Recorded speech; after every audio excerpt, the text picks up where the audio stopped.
Hello mga kabeshi kong tunay, char, maayong adlaw sa inyong mga tanan. Tama ba yung pagka-Bisaya ko, char? Nagpa-practice lang po ako. Ayan mga kabeshi, natapos ko nang nilinisan yung sala. Tapos mag-prepare na ako ng dinner. Ni amo kong babae kasi nagising siya. Nag-mini-mini mo kaya ako dyan kasi yung tinapay na may ham ang pinipili ko, char. Kasi yung dalawang tinapay na yan na binuhat ko papunta sa sala ay may ham yan. Ayaw ni amo kong babae yung may ham, kaya yung natira sa kanya kasi egg lang yung palaman. So ayan, ops. Oh, diba? May pag ganon pa si Kunyang yung mga kabeshi. So ayan, yung kay amo kong babae. Oh, diba? Oh, sige. Sayaw pa. Sige.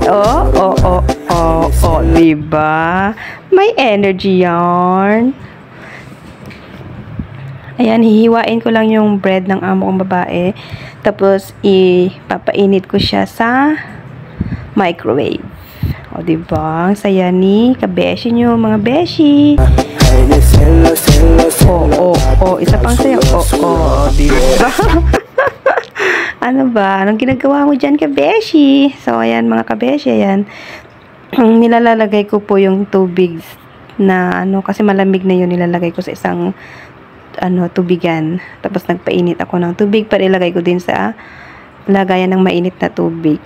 Ayan. Iinom tayo dyan, mga kabeshi, kasi uhaw na uhaw ako nag-work dito sa sala ng mga amo ko. Kaya, ayun, napainom ako ng marami. Oo, diba? Anong ginagawa mong uminom? Nagpapakit ba? Or ano? So, ayan mga kabeshi. Tapos na ako uminom dyan. O, diba? May cover pa yung cup ko. O, ano kayo dyan? Char. Ops. Isang, na naman tayo. Ayan po yung iniinom namin ng alaga ko. Chia seed. So, ayan mga kabeshi, pinakita ko lang yung chia seed. So, ayan mga kabeshi, Sabado ngayon, kaya maglilinis ako sa buong kusina. O, diba? Hindi naman siya madumi, kaso lang, medyo ma-oily siya. So, kailangan nating linisan yan mga kabeshi. Every Saturday kasi ako naglilinis sa kusina namin mga kabeshi. So, ayan, diba, pak, ang lawak ng lilinisan ko.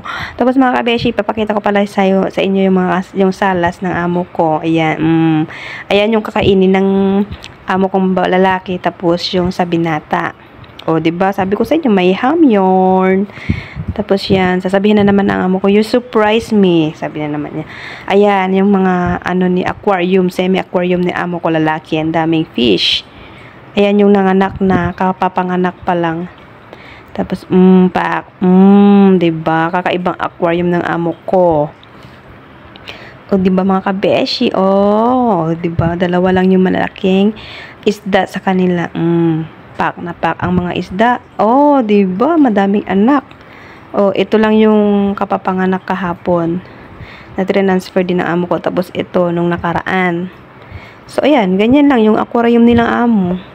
Tapos, ipapakita ko sa inyo yung nasira ko. Ayan. Diyan kami nag-away ng amo kong babae, nagsagutan kami dahil dyan.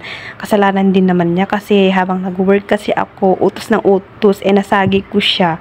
Buti hindi siya nawasak. Naputol lang yung ulo. So, mamaya, ididikit namin yan ni amo ko lalaki. So, yan yung partner niya. Kawawa naman. Walang ka-partner na, naputol ang ulo. Char. So, ayan pala yung sa baba ng building ng mga amo ko. Diba? Nakakalula. Nasa 28th floor po kami, mga kabeshi. Ayun, may seaside. Tapos,